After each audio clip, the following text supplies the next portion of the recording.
Journaliste. Bonsoir à vous également.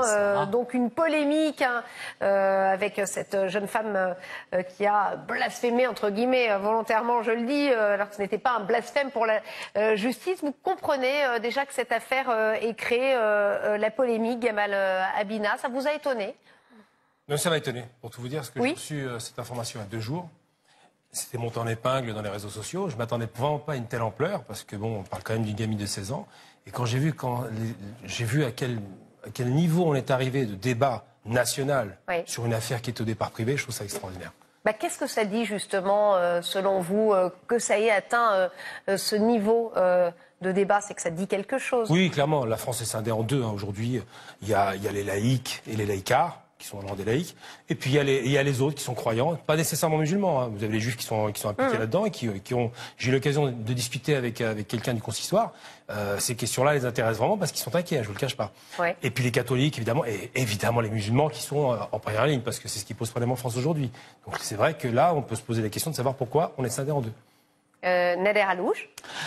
Écoutez, moi je crois que l'affaire est grave. Nous parlons d'une jeune fille de 16 ans qui se trouve aujourd'hui menacée, empêchée d'aller à l'école dans le pays des droits de l'homme parce qu'elle a dit, somme toute, cette phrase tout à fait anodine, je crois, l'islam c'est de la merde. Écoutez... L'islam est une religion de haine, le Coran c'est de la merde, pardonnez-moi de reciter cette phrase, mais voilà, c'est ce qu'elle a dit précisément. J'aimerais que nos concitoyens musulmans nous prouvent le contraire. La vérité, c'est que... Vous attaquez fort, là. La vérité, on va avoir quelques problèmes. La vérité, madame, c'est que l'islam est la religion d'un prophète qui, dixit les sources scripturaires de l'islam lui-même, était un pédophile qui a eu des relations... Non, chère madame, l'islam est la religion... Quand vous voulez prendre le relais de la jeune fille, là... L'islam est la religion d'un prophète qui a eu des relations sexuelles avec une fillette de 9 ans, Aïcha. Cela se trouve dans la biographie canonique de Muhammad. Et c'est d'ailleurs la raison pour laquelle, en Irak, madame, il y a eu un projet de loi pour abaisser l'âge légal du mariage à 9 ans pour les filles.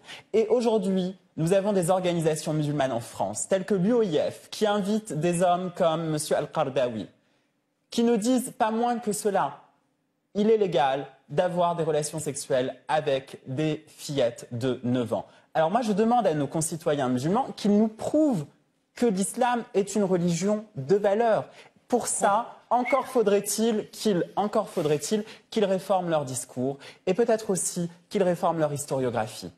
Nader Alouche, je vais laisser répondre Gamal Abina. Vous avez conscience, effectivement, ce genre de propos peuvent extrêmement choquer, notamment les musulmans qui nous regardent. Ça peut être potentiellement assez explosif. Vous assumez ou vous êtes dans une forme de provocation? Si ces propos les choquent, alors il n'y a qu'une chose à faire. Qu'ils quittent l'islam ou l'orthodoxie musulmane, peut-être pour des mouvements plus hétérodoxes. Il y a des musulmans tout à fait modérés qui sont catastrophés par ce Mais alors qu'ils interrogent leur texte. Ce n'est pas moi qui dis que Mohammed a eu des relations sexuelles avec une jeune fille de 9 ans. C'est écrit dans sa biographie canonique. Alors que les musulmans... Gamal Abina, je vous laisse sur cette biographie la source canonique, je vais la donner. Je reconnais que Non, mais je vais donner la source canonique, elle s'appelle l'extrême droite. Et là, je suis choqué du propos parce que c'est les gens d'extrême droite qui, à longueur de journée dans les réseaux sociaux, nous balancent 9 ans. D'abord, il n'a jamais eu de relation sexuelle avec une femme de 9 ans. Je rappelle que... C'est le hadith. C'est un hadith, voilà. Maintenant, c'est pas le Coran, c'est le hadith. Authentique, authentique. On en dit ce qu'on voudra. Authentique. Alors, qu'est-ce que vous appelez pour ceux qui ignorent? Alors, hadith, je traduis la tradition islamique. Il y a donc le Coran, qui est le texte révélé de Dieu, dans lequel il n'y a rien de tout ça. Et il y a ce qu'on appelle les hadiths, donc c'est ce qu'on appelle la tradition de la sunna. La sunna, c'est la tradition. Les hadiths, c'est les textes qui disent comment se comportait le prophète à une époque. Alors, Talmud pour les juifs, ce qu'on appelle le Talmud pour les juifs, c'est l'explication du texte, c'est ça? C'est ça. Notamment. Je vais juste finir parce que... C'est pas l'explication du texte, c'est pas une erreur. Je connais quand même un peu mieux ma religion que monsieur. Donc, je vous rappelle, cher monsieur, que je suis chercheur justement sur le monde arabe. Et moi, je suis musulman, c'est encore plus sympa. Et je viens d'une famille musulmane et j'ai travaillé avec Al-Azhar, cher monsieur. monsieur. Donc, ce que je vous dis, c'est que dit le grand imam al-Azhar lui-même. Je vais finir. J'ai travaillé à la mosquée de Paris. Dommage, donc je suis un peu plus sourcé. Donc moi, je m'intéresse au texte et je m'intéresse pas à la propagande d'extrême droite. On est très clair. Les hadiths qu'il dit être authentiques, il y a toute une série de... Alors, les hadiths, c'est des textes qui décrivent la vie du prophète. Hein. Oui. C'est pas le texte de Dieu. Hein. Et ce sont les propos du prophète Mohammed lui-même. Il y a des méthodes, la communication, c'est à deux, c'est pas tout seul. Oui, non, mais monsieur, je vous corrige. Vous dites une erreur. Ce ne sont pas des explications. Vous ne me corrigez pas, je vous corrige. Non, je vous donne une leçon de... Non, mais attendez, laissez-vous, excusez-moi, essayez de nous écouter parler. Voilà. Que signifie hadith en arabe, cher monsieur? Donnez-nous la traduction en arabe. La traduction française de ce mot arabe. C'est un débat respectueux, on va s'écouter parler. Donc je finis ce que je dis. Ces fameux hadiths dont il parle, qui sont une description de ce qui s'est passé du temps du prophète, ont été reportés 200 ans plus tard. L'authenticité de pas mal d'entre eux peut être remise en question parce que c'est pas des textes révélés, c'est pas des textes qui ont été reconstitués tout de suite, il a fallu 200 ans. Bukhari, Muslim, c'est les deux personnes qui ont fait ces recherches pendant 30 ans. Donc après, on a mis tout dans les hadiths. Mais par contre, ce propos qui est tenu, où on parle de pédophilie, mais c'est grave. Alors, quand on fait... Ah oui, c'est grave. Non, j'ai pas fini, c'est grave en effet que des gens... J'ai pas fini. J'ai pu parler avec Le Pen tranquillement, et avec vous, c'est pas possible. Bon, bah, ça va aller quand même. Mais non, Le Pen m'écoutez. Vous m'écoutez. Donc je finis mon propos. Un historien, et pas des rigolos, un historien sérieux, vous expliquerait ce qui s'est passé et pourquoi le prophète s'est marié avec 9 ou 11 femmes. C'était une question de stratégie, d'alliance avec des tribus. Donc c'est uniquement pour ça. La femme qu'il a chérie, elle avait 40 ans, je le rappelle, 10 ans de plus que lui. Alors quand vous me sortez ce genre de délire pour essayer de salir une religion, je trouve ça lamentable. Maintenant, on va revenir sur ce sujet. Quand même. Oui, essayons, une fille de 16 ans dérape. Alors les insultes que vous avez produites, malheureusement, sont incomplètes. J'ai tout entendu. Oui, effectivement, je les ai. Ça va très loin. Si c'était juste ça, bon, c'est pas bien, hein, mais elle va beaucoup plus loin. Elle va dire... Elle ne dit pas « je critique la religion » comme ce qu'elle essaie de le rattrapage un peu minable qu'elle a fait derrière. Elle attaque des musulmans. Alors, il faut recontextualiser. Son premier propos, c'est de dire quoi? Moi, les Arabes, c'est pas ma tasse de thé. Ok, très bien. Donc, il y a une connotation ethnique que j'ai pas aimée. Ensuite, quelqu'un a dû lui répondre de travers, on n'a pas le détail. Et après, qu'est-ce qui se passe? Juste derrière, elle commence à insulter quoi? Pas les religions, l'islam. Alors, Gamal, juste Abina, pour explication. Alors déjà, il y a une décision de justice, ça, il faut bien le dire. On dit rapidement. Hein. Voilà, c'était pas effectivement... Qu'est-ce que vous sous-entendez rendu rapidement? Nous sommes en France, cher monsieur. Vous accusez la justice... Nous sommes en France, vous accusez la justice française de rendre des décisions arbitraire. Non, mais vous venez de dire rapidement avec un sous-entendu. Je suis à côté de vous, j'ai entendu, monsieur. Accusez-vous la justice française d'avoir pris cette décision trop rapidement? Est-ce que vous accusez la justice française d'avoir condamné Dreyfus? Enfin, arrêtez le délire, c'est pas la perfection. C'est pas la perfection, la justice française. Il y a aussi des pressions du gouvernement, il y a aussi une pression sociale, il y a tout un tas de choses. Ah non, il n'y a pas eu une pression du gouvernement, parce que la garde des Sceaux a dit quelque chose de juste. Allée dans le sens, effectivement... Mais elle était juste, la garde des Sceaux. Voilà, justement, on lui a reproché de ne pas respecter l'indépendance de la justice et plutôt d'aller dans le sens, effectivement, la garde des Sceaux est dans son rôle, elle est juste, elle garantit. Elle est garante des institutions et surtout de l'indépendance de la justice. Absolument. Après qu'elle se prononce sur une chose, parce qu'elle a dû être aussi choquée. Je veux dire, on parle quand même pas de choses gentilles qui ont été dites, c'est des insultes violentes. Hein. Alors évidemment, de la part d'une gamine. Alors c'est vrai la justice a abandonné les poursuites contre elle. C'était pour elle une des raisons personnelles, une opinion personnelle qui, on le rappelle, n'est pas condamnée en France. Les appels à la haine, à l'incitation à la haine qui sont condamnés. Cette jeune femme, juste pour notre information, a expliqué avoir tenu ses propos, après avoir été insultée et harcelée par des internautes. Voilà. Alors on ne va pas se substituer à la justice ici, effectivement. Mais est-ce que ça veut dire tout simplement que dans notre pays, on ne peut plus critiquer toutes les religions et que c'est totalement explosif? Ce sont des sujets qui sont, vous voyez, c'est vrai que voilà, c'est un petit peu dur, hein, l'ambiance qu'il y a sur ce plateau. Oui, mais c'est pour éclairer, hein.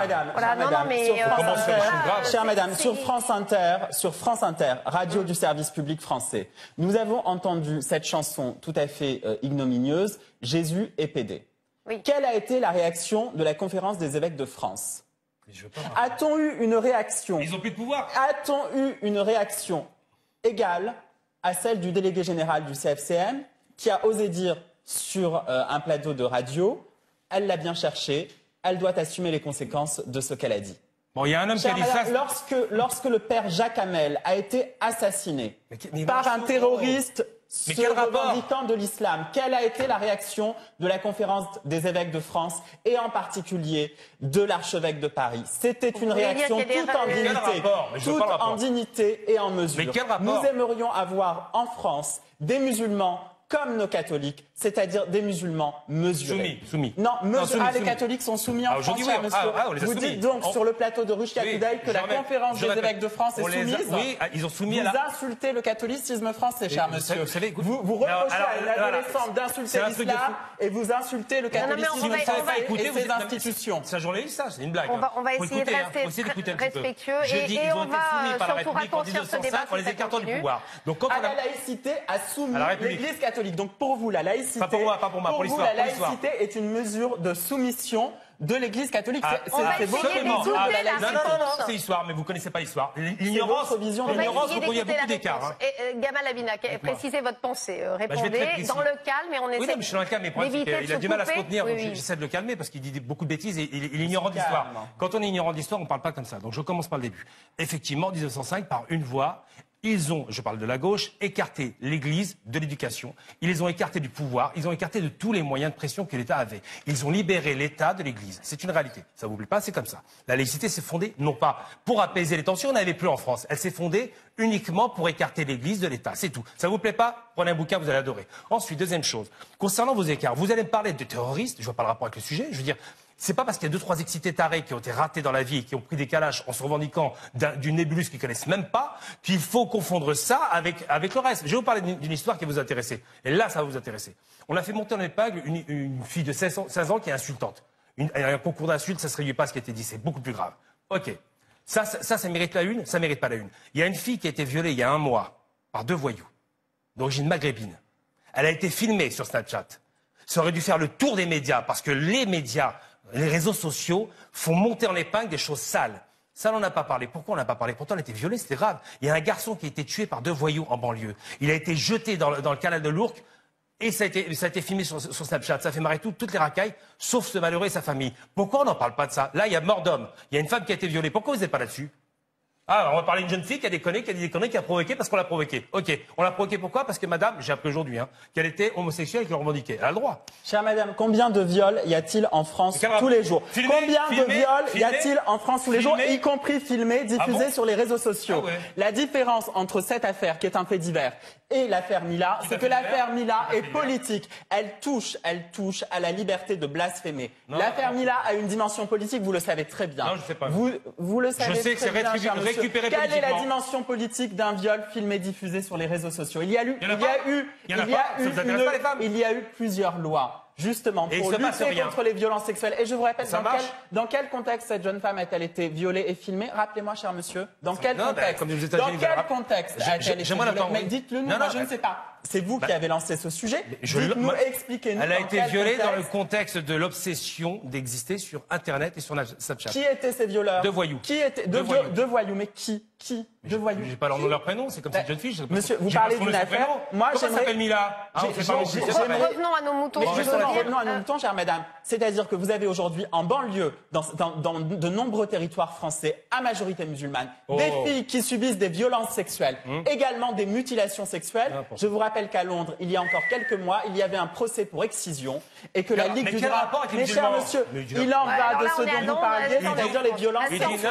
Les violences sexuelles. Vous parliez de violences sexuelles et je vous dis que la plupart des violences sexuelles en France sont commises dans un contexte musulman. Ça c'est raciste. Oui. Ça c'est raciste. Non, ça n'est pas raciste, monsieur. Attention quand même à ne pas dépasser le cadre de la loi. La plupart des femmes qui sont tuées en France, on a la liste, dommage, elle existe la liste. Bizarrement, c'est les noms d'européennes. Ça veut dire que, majoritairement, pas toutes, il y a 10% d'étrangères, et les européennes, les mecs violents dans le monde entier, ont des comportements violents vis-à-vis des femmes, et c'est les sagouins, c'est tout. Mais bien sûr, non, mais non, pas bien sûr. Pas dans les bonnes. Vous êtes une femme battue à Saint-Denis. On a de l'air à vous, c'est vrai que c'est dans tous les milieux. Les chiffres sont... Et dans la haute bourgeoisie française, c'est connu aussi. Vous êtes une femme battue à Saint-Denis. Quels sont vos moyens? Quels sont vos moyens? La police, comme tout le monde. Mais la police, comme tout le monde. Vous savez, il a été effectivement prouvé que la police, c'était assez compliqué, justement, il y avait peu d'écoute sur ces questions de violence conjugale et effectivement, le cas n'avait pas l'air, pour le coup, particulier en Seine-Saint-Denis. Ce qui est impressionnant, c'est que ce monsieur nous dit, qui est journaliste, nous dit dans les quartiers musulmans, parce qu'il y a des quartiers musulmans, ça va arriver, c'est nouveau. Il y a des quartiers à majorité musulmane. Non, c'est faux, c'est faux. Il n'y a pas de quartier à majorité musulmane. Il y a des quartiers à majorité maghrébine. Ils ne sont pas tous musulmans. Dans ces quartiers-là, il y aurait, soi-disant, une sorte de syndrome. Ça me rappelle Kamel Chostruc, que je ne veux pas dire. Vous avez beaucoup de chrétiens d'Algérie ou du Maroc ou de Tunisie. Mais dans les quartiers, aujourd'hui. Mais dans les quartiers, il n'y a pas que des musulmans. Hein. Je le découvre. Les gens des RDC, ils sont musulmans, non. Les Congolais sont musulmans, non. Mais c'est un truc de fou. La vérité, c'est qu'il y a très peu de personnes d'origine maghrébine qui ont une religion différente. Mais on parle pas de ça. Dans les quartiers, dans les cités impopulaires, c'est comme ça que je les appelle, il y a des concentrations d'étrangers. Les Portugais sont musulmans. Mes chers messieurs, les Espagnols sont musulmans, ils sont nombreux. Hein. Mais faut arrêter vous avez osé dire, dans les quartiers à majorité musulmane, c'est là où il y a le plus de viols. Ça s'appelle du racisme. Non, j'ai dit, cher monsieur, qu'aujourd'hui, il y a une actualité sur les violences sexuelles en relation avec l'islam. C'est un mensonge. Non, ça n'est pas un mensonge. Non, mais on ne va pas rentrer dans ce débat de toute façon. On ne vous mettra pas d'accord et on n'a pas de chiffres. Et c'est vrai que c'est un débat compliqué. Gamal Amina, plus prosaïquement, est-ce qu'effectivement, aujourd'hui, est-ce qu'il est plus compliqué, peut-être c'est l'accusation, en tout cas, de votre contradicteur à côté, est-ce qu'il est plus compliqué on s'était posé cette question à l'époque de Charlie Hebdo, de critiquer l'islam en France? Est-ce qu'on peut critiquer Mahomet? Est-ce qu'on peut critiquer l'islam? Critiquer, c'est une chose. Mais il y a une différence entre critiquer et insulter. À l'époque, on nous a fait le coup de je suis Charlie. Maintenant, si je suis Mila, c'est encore plus ridicule. 16 ans, bref. Ah, c'est ridicule, je suis Charlie, cher monsieur, vous dites. J'ai pas fini. Non, vous venez de dire. Transformation de ce que je dis. Transformation de ce que je dis. Transformation de ce que je dis. Ridicule, cela s'appelle un comparatif de supériorité. Ça veut dire que Charlie Hebdo, je suis Charlie, était ridicule. Et je suis Mila est encore plus ridicule que je suis Charlie. Monsieur, c'est scandaleux, je ne peux pas vous laisser dire ça. Il y a eu beaucoup de journalistes morts. Beaucoup de journalistes ont été morts. La rédaction de Charlie Hebdo a été décimée. Le mot de la fin, Gamal Amina. Juste pour finir rapidement. Donc, je poursuis le mot de la fin. Avant d'être coupé. Je dis à l'époque, on nous a intimé d'être Charlie, et aujourd'hui, je suis Mila qui est ridicule. C'est je suis Mila qui est ridicule. On vous a intimé, on vous a obligé. Donc, intimé est synonyme d'obligé. Ah oui, je pense que les téléspectateurs connaissent assez bien la langue française. Intimé est synonyme d'obligé. On nous a obligés à être Charlie. Je finis. Ce que je veux dire par rapport à Monsieur Gamel Amina, retenez son nom. Tout ce que je dis. Bah oui. Alors, je me kiffe. Je veux dire simplement, c'est que par rapport à Charlie, on nous a dit vous êtes avec eux ou vous êtes contre eux. C'est ça l'idée. Or, c'est pas comme ça que se disent les choses. On doit réfléchir en se disant il y a quoi. Moi, je suis Canard enchaîné. Ça va pas le plaire. J'adorais Cabu. Dommage, hein. Il a été tué. Donc j'adorais Cabu, mais j'adorais Cabu dans le Canard. C'est juste dommage. C'est juste dommage. Pourquoi il faut que je pleure plus que tout le monde? C'est ridicule, là. Je pense qu'il y a un moment, les mots sont révélateurs de l'importance. Dommage pour vous. J'adorais Cabu, dommage pour vous. Je traduis parce que vous avez du mal avec le français. Oui, vous avez beaucoup de mal avec le français. Donc non, mais ça marche pas. En plus, vous êtes raciste. Non, non, pourquoi raciste? Bon, le mot de la fin, s'il vous plaît. Le mot de la fin. Le mot de la fin. Raciste, n'importe quoi. C'est la même origine que moi, ça me fait rigoler. Bref. Donc, ce qui se passe, c'est que à l'époque, il y avait vous êtes pour ou contre Charlie. Moi, j'ai dit que j'aimais pas Charlie Hebdo. Pourquoi? Pas parce que tuer des dessinateurs. Je suis dessinateur bande dessinée. Dommage. Hein. Donc, tuer des dessinateurs, c'est inique, c'est intolérable. En revanche, moi, ma préférence, c'est de se porter sur le Canard enchaîné parce que je rigolais avec le Canard enchaîné. Charlie Hebdo ne me faisait pas rire. C'est comme Bourvil, Louis de Funès. On n'a pas le même humour. C'est une question d'humour. Là, ça devient quoi? Si vous n'êtes pas Charlie, vous êtes un criminel, un terroriste. Mais c'est quoi ce délire? Moi, j'ai aucun rapport avec ces gens-là. Les racailles dans banlieue qui sortent les calages pour tuer des gens, je les déteste autant que vous. Ce ne sont pas des racailles, monsieur. Ce ne sont pas des racailles. Voilà, c'est mieux que tout le monde. Ce sont des musulmans orthodoxes. Non, ce sont des musulmans orthodoxes, absolument. Qui pratiquent le rite sunnite. Qui pratiquent un des 4 rites sunnites. Qui pratiquent un des 4 rites sunnites à la lettre. À la lettre, comme on le pratique au Maroc, d'ailleurs. À la lettre. Ah ouais? Au Maroc? Absolument, cher monsieur. Vous êtes ignorant du Maroc, j'y vis. Pardon? Vous êtes ignorant du Maroc. Que se passe-t-il pour les musulmans qui quittent l'islam au Maroc? L'apostasie peut mener à la peine de mort. C'est dans le droit marocain, cher monsieur. Peut-être que le Maroc ne l'a pas pratiqué, mais ça demeure peut-être. Peut-être qu'il ne l'a pas pratiqué, mais en théorie, ça reste possible. Le port du pantalon chez les femmes en France est interdit par le code Napoléon. Est-ce qu'on l'applique? Non, c'est ridicule. Donc, pour revenir à ce que je disais, quand monsieur ne connaît pas la banlieue, il ne la connaît pas du tout. Quand monsieur caricature la banlieue pour ethniciser et dire c'est majoritairement musulman, c'est qu'il n'y a jamais été. Et quand monsieur qui a jamais, vous n'y avez jamais été. Écoutez, je vis à Paris. Je vis à Paris et je me déplace régulièrement en banlieue parisienne. Quelle banlieue? Monsieur. Neuilly, c'est pas la banlieue. Mais vous savez, si seulement j'avais le, il faut aller à Aubervilliers, hein. Non, cher monsieur, mais il faut aller. Je vais tous les lundis étudier à Aubervilliers, à la Maison des Sciences de l'Homme, cher monsieur. Donc vous voyez, non mais c'est mal tombé, c'est mal tombé. Dommage pour vous. Donc non mais plus sérieusement, quand quelqu'un nous réduit une question de violence féminine, et ça c'est gravissime. En disant, je n'ai pas réduit, vous l'avez réduit, aujourd'hui. C'est du direct. Vous êtes ridicule. Oui, mais on va retrouver les replays. Aujourd'hui, il y a Aujourd'hui, il y a un problème de violence à l'encontre des femmes, en particulier de violence sexuelle à l'encontre des femmes, en relation avec l'islam. Et quand on parle de violence sexuelle, ça n'est pas que le voile, ce sont aussi les mutilations sexuelles. Je vous rappelle le travail extraordinaire de Linda Veil-Curiel, qui est secrétaire générale de la Ligue du droit international des femmes, créée par Simone de Beauvoir, qui a fait interdire l'excision en France. L'excision est pratiquée dans les années 80 et dans les années 90, elle a été à l'initiative des procès. Je ne vais pas vous arbitrer, je ne vais pas vous mettre d'accord. Et aujourd'hui, vous avez des mesures qui ont été mises en place, justement pour pouvoir identifier les jeunes filles qui sont menacées de l'excision ou qui ont déjà subi l'excision. Ça concerne combien de jeunes filles en France? Ce sont des dizaines de milliers de filles, madame. Et je vous invite à aller sur le site de la Ligue du droit international des femmes. Il y a un rapport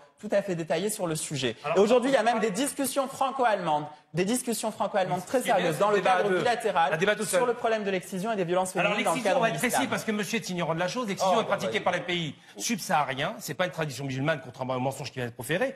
L'Égypte la pratique un peu malheureusement. Elle est condamnée par les musulmans et toutes les écoles la condamnent parce que ça n'a rien à voir avec la circoncision. L'excision est une mutilation qui est condamnable malheureusement et qui est dans les traditions qui étaient préexistaient à l'islam. Ça, monsieur vous le dira pas parce qu'il ne le sait pas. Donc quand il parle d'excision en France, il me fait rigoler. L'excision n'est pas pratiquée par les chrétiens au Soudan. Ni par les Arabes. Elle n'est pas pratiquée par les chrétiens au Soudan. Elle est pratiquée par les musulmans. Elle est pratiquée par les musulmans au Soudan et en Égypte. Les Coptes ne pratiquent pas l'excision. Les Coptes ne pratiquent pas l'excision. C'est pas un débat sur l'excision. C'est pas un débat. Pour revenir sur la famille là, moi je dis franchement, je condamne le fait qu'on ait fait monter en épingle une affaire qui aurait dû rester privée. Je condamne. Est-ce qu'elle aurait dû justement ne pas intervenir, fermer sa bouche, si j'ose dire poliment, la garde des Sceaux et donner son avis sur le sujet? Malheureusement, il y a eu beaucoup de maladresse dans le dossier. Mais en réalité, moi, ce que je note, c'est que ce que je disais ce matin à la radio, c'est que cette jeune fille a 16 ans. Donc, à 16 ans, on n'est pas formé politiquement. Elle a fait un coup de réaction. C'est une réaction épidermique qu'elle a eue. Et je la comprends parce qu'on a insulté, semble-t-il, son homosexualité. Après, sa réaction a été extrêmement disproportionnée vis-à-vis des crétins qui l'ont attaqué. De l'autre côté, l'éthique et la mesure sont des crétins et il n'y a pas de discuter. On ne peut pas accepter que quelqu'un qui a une parole grossière et c'est grossier... L'enquête continue pour retrouver c'est normal. C'est normal, c'est pas normal. Elle a eu une parole grossière à l'encontre de qui? Est-ce que le Coran... C'était quand même assez grossier, j'ai pas envie de le répéter ici. Est-ce que le Coran est une personnalité juridique? Est-ce que vous connaissez Allah? Vous l'avez rencontré? Non, pas moi. Ridicule. Est-ce que c'est une personnalité juridique, Allah? Non. En France, il est interdit d'attaquer des personnes réelles. Allah n'est pas une personnalité juridique, cher monsieur. L'enquête a été classée, effectivement. Ce qui se passe, c'est que c'est pas le problème de savoir ce qui est ou pas. Ce qu'ils ont sous le coup de la loi, c'est le problème de savoir si ça blesse ou pas. Moi, j'allais dire, quand quelqu'un insulte Jésus, dommage. Mais vous savez...